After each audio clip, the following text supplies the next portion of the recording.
Hi everyone. It's nice to be on this podcast today. I've got with me industry friend Mandar and Rahul and my colleague Abhishek. My name is Ashish Dhir. I work as a senior director for consumer and retail division. One Lattice is a research and a consulting firm. We have recently done a report along with Sorin and Toplyne on the D2C market. The report was titled "The Coming of Age of D2C in India." It has been very well received by all the stakeholders. More than 3,000 copies, have been, distributed to different stakeholders. So today we are going to discuss about D2C, which is one of the hot topics today. So starting with Mandar, if you could introduce yourself and, tell us about, what do you think about the D2C market? What are the current trends and what's going to happen in future? Awesome. Ashish, thank you. Just to introduce myself, hi Mandar. I've been an investor for 16 years and currently I'm a partner at Sorin, Sorin Investments, which is a early stage Series A, Series B focused sector agnostic VC firm.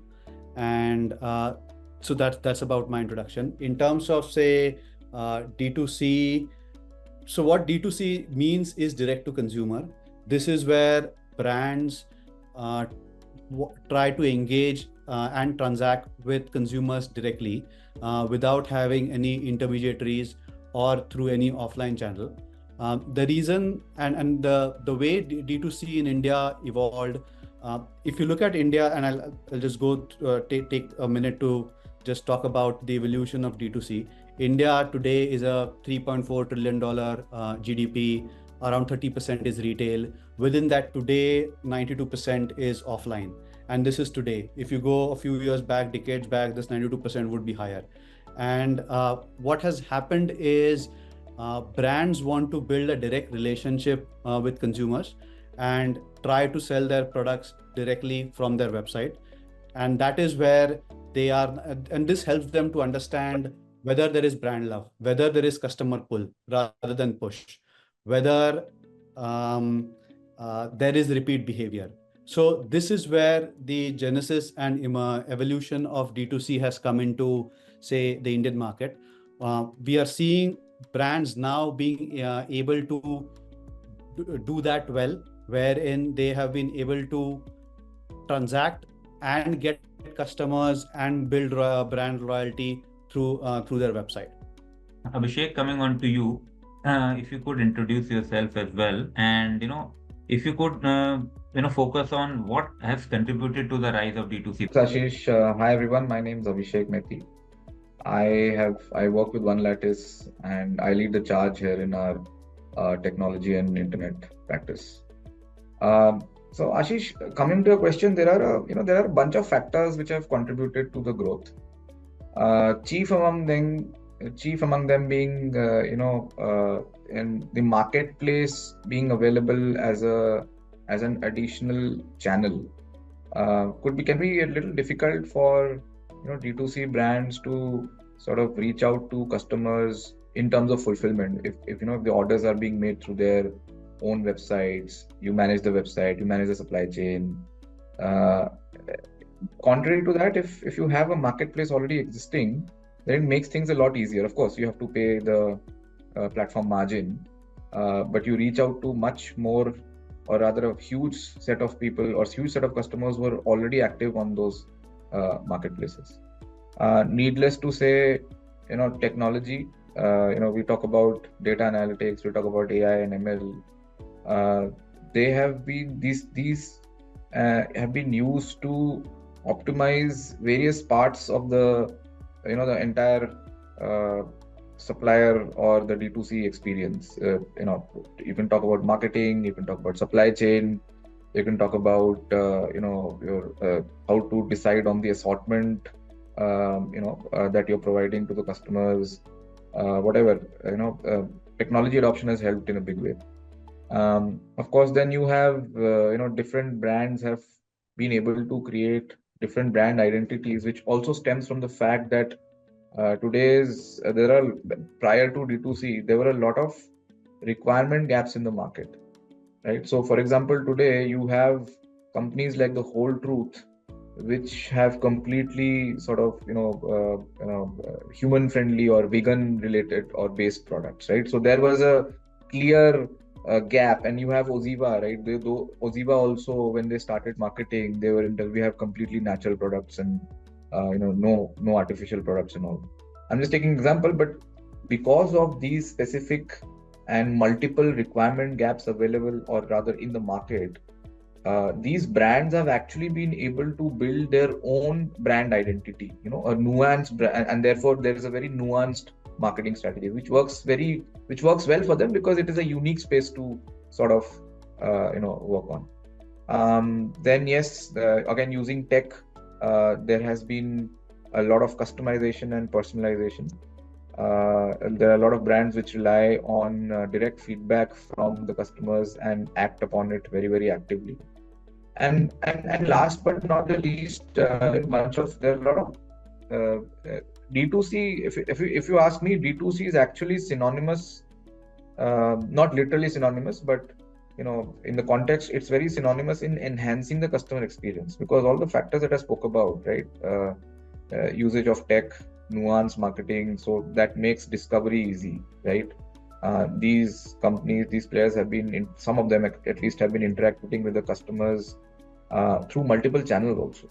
So it makes the whole customer experience very, very enriching. And I feel these are the key factors which have led to the growth. Yeah, thanks, Abhishek. Rahul, coming on to you, if you could introduce yourself and if you could throw some light on, what are the industry trends in D2C you have seen recently from your experience and the report visit recently as well? Thank you, Ashish. Quick intro. I'm Rahul. I lead marketing here at Toplyne. If you look me up on LinkedIn, you'll see that my designation is tofu chef. Essentially, that's because the core metric I chase is like top of the funnel demand.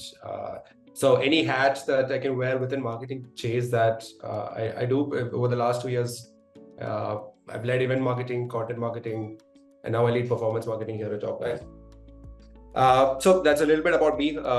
Jumping into your question, I think I'm going to stand on the shoulders of Mandar and Abhishek a little bit here, but I think this is a core trend we have seen over the last 3 years of big bureaucratic institutions dissolving a little bit, and individual creators and brands owning a lot more power. You've seen that in the case of New York Times journalists leaving and starting Substack publications where they own their own subscriber base. And I think a little bit of that has transferred over to D2C as well, where brands have realized that if they're able to do two things, essentially, which is differentiate very strongly, either in their product or in their category, and also drive a story that resonates with their audience, they can do two things. They can first stand out, which helps with acquisition, of course, and two, build longer term brand loyalty. And this is with access to an environment that's been that has higher timeshare than ever before as a result of what have we seen post the pandemic is more people are on social media. We spend far more time on social media now than ever before. And in that environment where it's designed for cheap dopamine, if you're able to stand out as advertisers, if you're able to create the story that resonates with folks, I think acquisition, retention, driving customer loyalty come as results of being able to do those two things effectively. And I think we call a few things out in the report that which are both observations and also a little bit of a prediction of what can work well in the future. One is we see that D2C brands are way ahead of the curve in AI and analytics, and partly the reason for that is we've been forced into this environment where brick and mortar stores have had to dynamically evolve into e-commerce and have to change the core platform to platforms like Shopify, BigCommerce. And once that happened and the wave kind of stabilized there, it's a question of what else can we do next that can drive marginal increment, marginally higher returns and stand out from competition. So I think the tech adoption in terms of what is the next layer of analytics stack? How is my post-purchase flow? What does my reviews stack look like? All of these different tools have had to be stacked on the core platform. And as brands began to scale, they realized, now we need all of these things to speak together, and started thinking from a point of view of, over the next 10 years with this current stack, how do we scale? So I think that thinking of, how do we scale and have all of our data in one place across all of these different interoperable tools is one trend that we have noticed that D2C is ahead of the curve on. And the other is, okay, how do you differentiate? How do you drive a longer term brand story? And this has been an outcome of driving nuanced marketing strategies from there. And I think this has been a big driver of growth. If you look at all the big brands in the D2C sector in India today, they've either had differentiated very strongly, either in their category or within the product. Are you able to call out differentiators that make you stand out from competition? And do you have a coherent story of a brand, from how was the brand founded to who identifies with your brand, how do they identify with you, and do people want to identify themselves with the brand as well? So these are some things that stood out to me when I was consuming the report. Thank you, Rahul. So that was interesting coming from a tofu chef. Mandar, coming on to you, I want to use your, now your investor lens. I mean, we all know D2C market grew after COVID, right? A lot of investment happened in D2C, and there was a lot of uptake, which is still there. But how do you see, D2C brands going forward, and especially from the investors' point of view? Do you see that trend going along, increasing, decreasing, in the future? Yeah. Thanks, Ashish, for the question. So during COVID, look, offline was completely shut, and that gave a big boost to D2C, whether it was consumers buying directly from the brand's website, brand.com, or through marketplaces, right? And because there was no other channel, and it enabled brands to build that direct relationship with the customers very effectively.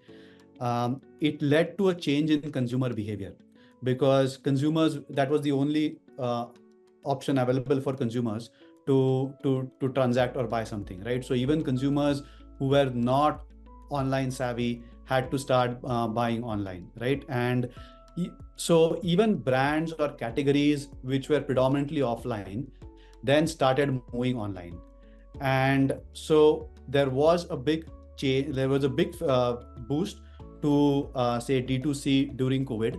That COVID bump has moderated now, but there has been a step change just in consumer behavior and adoption, which has helped D2C brands thrive and flourish, right? So from our lens as investors at Sorin Investments, we are quite bullish on D2C.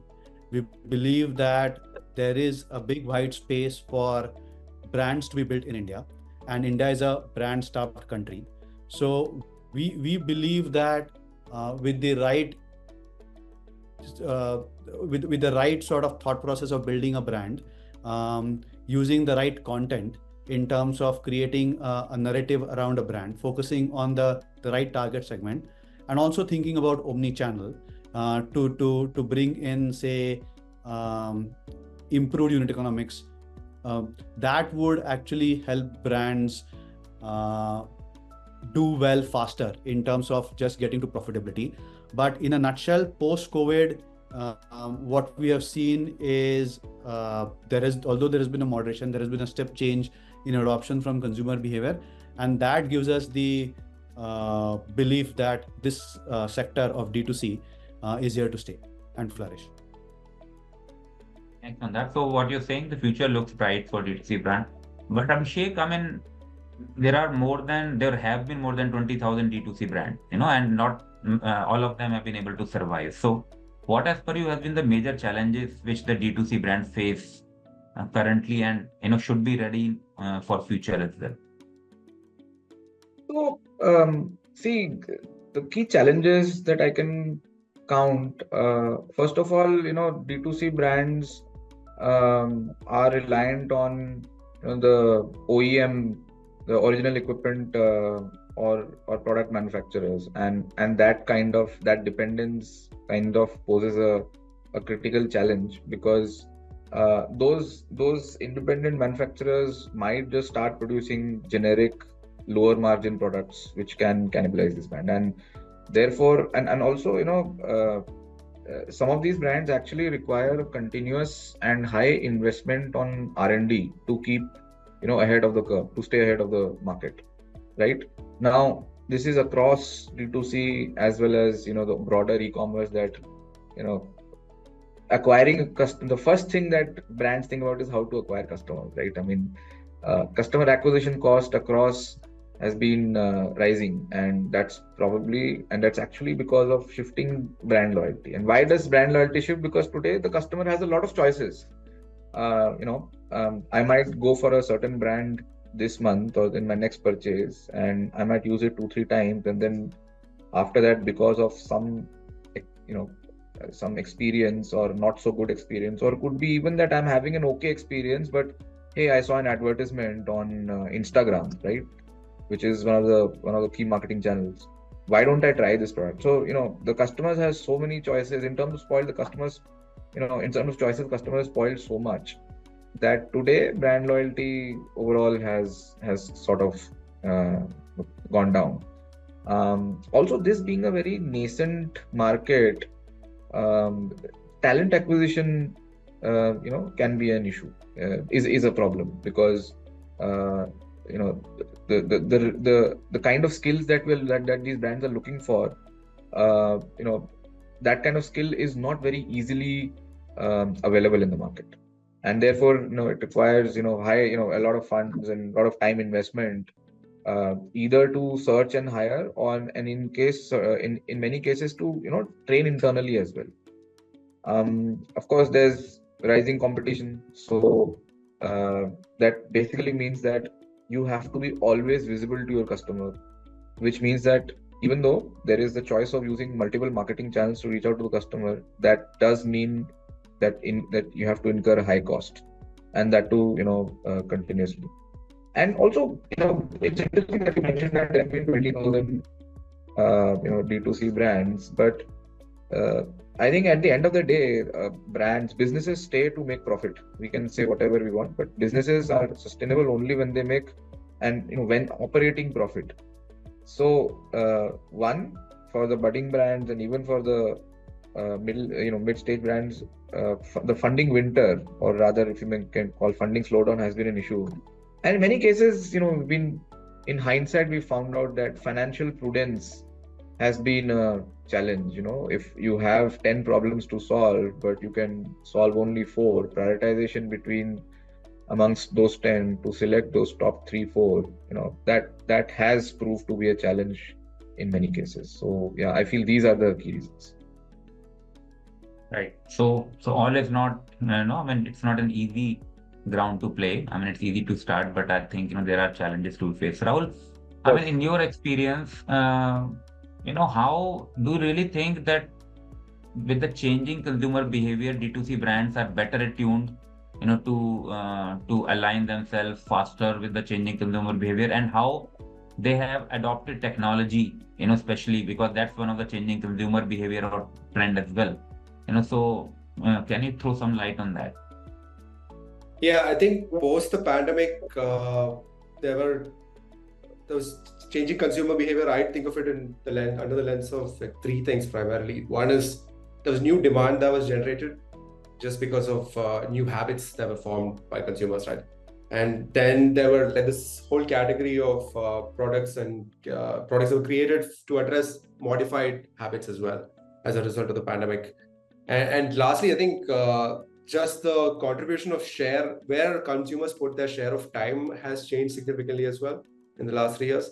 And as a result of which, brands have had to change and new categories were born. For example, like with the new habits, we've had a trend of growing categories of health and wellness products, personal care and hygiene products, home and kitchen goods, probably reflecting like remote work trends and so on, right? And within modified habits, you've had people invest more in personal fitness equipment. They're offline, like Mandar said, of the store preferences have changed from offline to online. Even when it comes to industries like health, there are leading indicators that people prefer telehealth options now, are more likely to prefer telemedicine options, and that applies to entertainment as well. So I think within those two, we've had the birth of like new demand and brands have kind of had to fill that demand as well. But when it comes to share of time, I think this is where especially brick and mortar stores shifting over to e-commerce have realized, they have fundamentally new channels that they can explore to reach the customer, and they've had to map out, okay, where is the consumer time being spent more these days? And like Abhishek said, okay, Instagram is a channel that's working well for a lot of brands. Why is that the case, right? So, and if you look at like just Meta advertising spend overall, we've seen, okay, Meta's advertising revenue has grown like 40% just in 2019 to 2020. That's an example of how like advertisers have rushed to the space to kind of capitalize on that opportunity. But I think from a brand point of view, what has become important is, are you able to orchestrate a journey all the way down to purchase? Or if you're someone who's focused on, okay, subscription-based products, are you able to orchestrate a journey that results in a repeat purchase over time that you can call a success? And being intentional about orchestration of that journey, I think, comes from a place where you have your data house in order. You're using all of these different tools to support different parts of your operation, from logistics to support to chat. And this is a time where we're talking a lot in marketing about third-party cookies being phased away. Like Chrome started phasing out cookies, for example, and the reliance on like third-party data is going away very quickly. So now it's brands not only own the distribution and the relationship with the customer, they also, the data they own is the biggest strength for them. Now it's a question of, can I use that data as a brand to be intentional about orchestrating a marketing journey that makes that results in a purchase or a repeat purchase at the end of the day. And this requires you to have actively thought about what is your data infrastructure, what tooling are you using to, and how are those tools talking to each other. I think this requires some complexity that, especially as you scale, you need to actively start thinking about, do I have all my analytics in place? Do I have all of my reporting in place? Am I using data science models where there is utility for it to drive those incremental advantages I can drive against my competitors? So these are some ways in which I think consumer behavior has changed, and as a result of which, like, brands have had to be reactive to that as well. I think the shift of core platform from brick and mortar to digital has over 3 years have played out in a way where we're now sitting on an opportunity rather than like a threat. Thanks, Rahul. So Mandar, today morning I met a founder of a D2C brand, actually, in fashion, and he is looking for funding, right? And I mean, you wouldn't be surprised. Now, what advice would you give to people like him, or to anybody in D2C brand who's looking for funding? Or in a way, what do you look for, when you want to fund a D2C brand? Cool. So, look, there are variety of things that we look at. Some like most of these are very fundamental to how we think whether this can become a big business, right? Like, first is just in terms of, say, what category do they play in, and is that category or a subcategory brand deficient? Is there a play to create a brand, whether it is mass premium or premium in that category? Second is just the thought process of building a brand in a capital light manner, because most of the thing, the most for building a brand, if you have to spend a lot on marketing and branding as a company, then it's not a brand that's being built, right? It's where it's more push rather than pull. A brand is built when there is more pull from the consumers. So how is the founder thinking about building that, and what are the steps today that are visible in the business in terms of the marketing and brand spend as a percentage of revenue? Is that actually decreasing? Because that gives a very good idea or a sense whether a brand is being built. Third is the product itself. Is the product differentiated enough or new enough to acquire, to create sort of excitement in the consumers? Also, then the understanding of what from the founder's point of view or the company's point of view on what kind of consumer are they targeting, and their strategy for going after or targeting that particular consumer, right? So I think this is more on the thought process around the product, around the brand. Then comes the thought process on what different channels is the founder thinking about, right? Marketplaces, direct website or brand.com. What is the technical term called as ROAS, which is So the return on ad spend, right? So how is that shaping up? That actually tells about the efficiency of the money spent in, and also the thought on when and how is the founder over time thinking about having an omni-channel model, because we are seeing more and more good successful brands moving into omni-channel early in the journey, because one, online creates the brand awareness for the consumers, but offline helps in building unit economics and profitability sooner for the business. And two, more importantly, consumers want different touch points. So they identify a brand, they come to know about a brand or are aware of a brand online, but some of them also want to go touch and feel the product, right? So creating that multiple touch points online, offline for a consumer also helps in creating brand loyalty and trust and deepening that. So I think it's a function of all these things that we look at. Also, in terms of, it is very important for a strong brand to have repeat consumers coming in, right? That's when the brand value is really created, where you don't have to spend on marketing. The consumer, after the first purchase, just goes onto the platform or a marketplace and then buys it. So I think it's a combination of these aspects that we look for in a company and a founder. And it could just be, even if the stage is early and there are not enough proof points, just the thought process of the founder on building these things over time, that is what we like to spend time and then build our conviction or not based on, say, multiple conversations. Heard from Mandar, what the investors are looking or what they are looking, Sorin specifically. What advice would you give a D2C entrepreneur, let's say fresh entrepreneur or a recent college pass out who has passed out, let's say from NIFT or some other college and knows about the product or has worked for a few years but wanting to start a D2C brand today? Right. So It see, could be Rahul or it could be me also.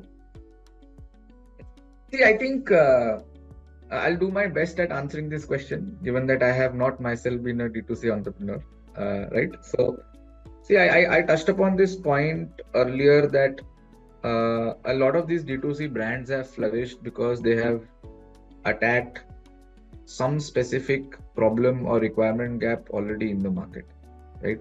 So, I think the first thing is to have a very clear core offering, right? What problem is it going to solve? And effectively, kind of manage your inventory, assortment, whatever you may call it, right? So I think that for me is key. Like what problem are you going to solve, and therefore what is your core offering? And I think all the other things revolve around them. For example, you focus on that core offering and at least try to get it some traction to a certain level before you, let's say, start diversifying, right? I think you also need to initially develop customers more organically than rather through spending, because obviously as a budding entrepreneur, money is always an issue, right? Even if you want to go for funding, you first have to show some traction, some future trajectory, right? And as Mandar said, the thought process is also very, very important. Needless to say, usage of technology, and again, in order to cut costs, there are various DIY platforms like Shopify, Wix, etc. that you can use. You need to track certain metrics. So being a D2C brand, it is imperative that you track traffic on your website, conversion, those kind of things. And I think initially, obviously, you need to have a very small, focused team, with common objectives. If you have multiple people trying to do multiple things, then we've seen so many examples where those kind of startups have failed or typically run into multiple problems.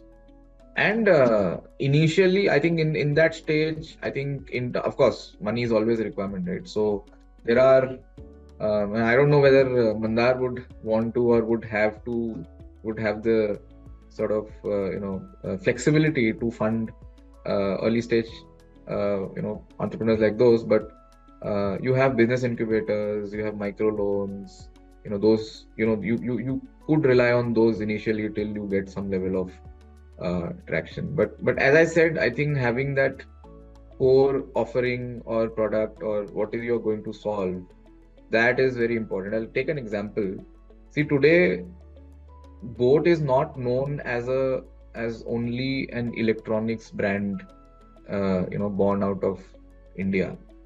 It's actually, through its, I would say, sort of enhanced marketing, it has actually created that space, that in the customer's mind, it's actually a lifestyle that you subscribe to, right? So, is Boat actually, trying to fill that space in terms of electronics? I don't know. I'm not sure.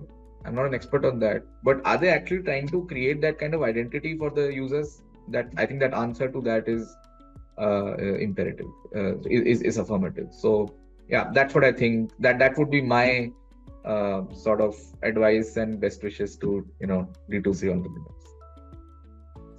Thank you. So both me and Rahul are inspired by your words. We might consider if we get the right idea and we get the right funding from Mandar. Okay, Rahul, coming on to you, what would be your final, parting words, for our listeners? We have heard some words of wisdom from all three of you, but in gist, what would you say, a brand should do? How does the market look like, overall? Yeah, I think I can speak from my experience as a marketer. So I think my recommendations are going to be purely marketing focused. See, some background I think would be useful for context. I think we are a company that used to work until earlier this year with B2B SaaS companies primarily and prosumer tools like Notion, ClickUp, Zapier, and so on. Within the B2B SaaS space, we've come to become very familiar with this idea of account-based marketing, which is a book of business of around 20 accounts over a quarter. Now, how do you orchestrate a marketing motion that is very sequential, very intentional, and that absolutely makes sense to individuals at particular named accounts, so that eventually when the time comes to ask for a sales conversation, they will say yes, and they will make the right introductions, and they will get the purchasing committee on board. And keep in mind, this is at a level of 20, 30 accounts, depending on the scale of the company, of course. And it's a channel, it's multi-channel. You show them a few ads, you invite them to a few events, you meet them at a conference, you invite them to a webinar, of course you nurture them through marketing emails. So all of these different channels, you're reaching them with the end goal of a sales conversation and a conversion at the end of the day. I think as we started working with D2C companies over the last 3 months, we've noticed that the very best do exactly that, but at a much larger scale. So think of these 20 named accounts. How do you replicate a similar buying experience for everyone who you have access to through your social media channels, through all of the branding assets that you have access to? Now, orchestrating a similar experience for individuals who you're not exactly meeting face to face with, that requires a lot of intelligence at your end and running on top of your data and so on.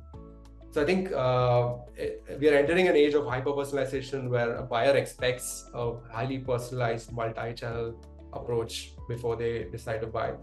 And I think it's becoming more and more possible, even with we've had the generative AI boom. That's even it's making even very, very small teams operate at the scale that only large teams would imagine before. So I think that age of hyper-personalization is coming, and it's highly possible. So that buying experience, I think, it's worth thinking about from a marketing POV as a D2C brand. Okay.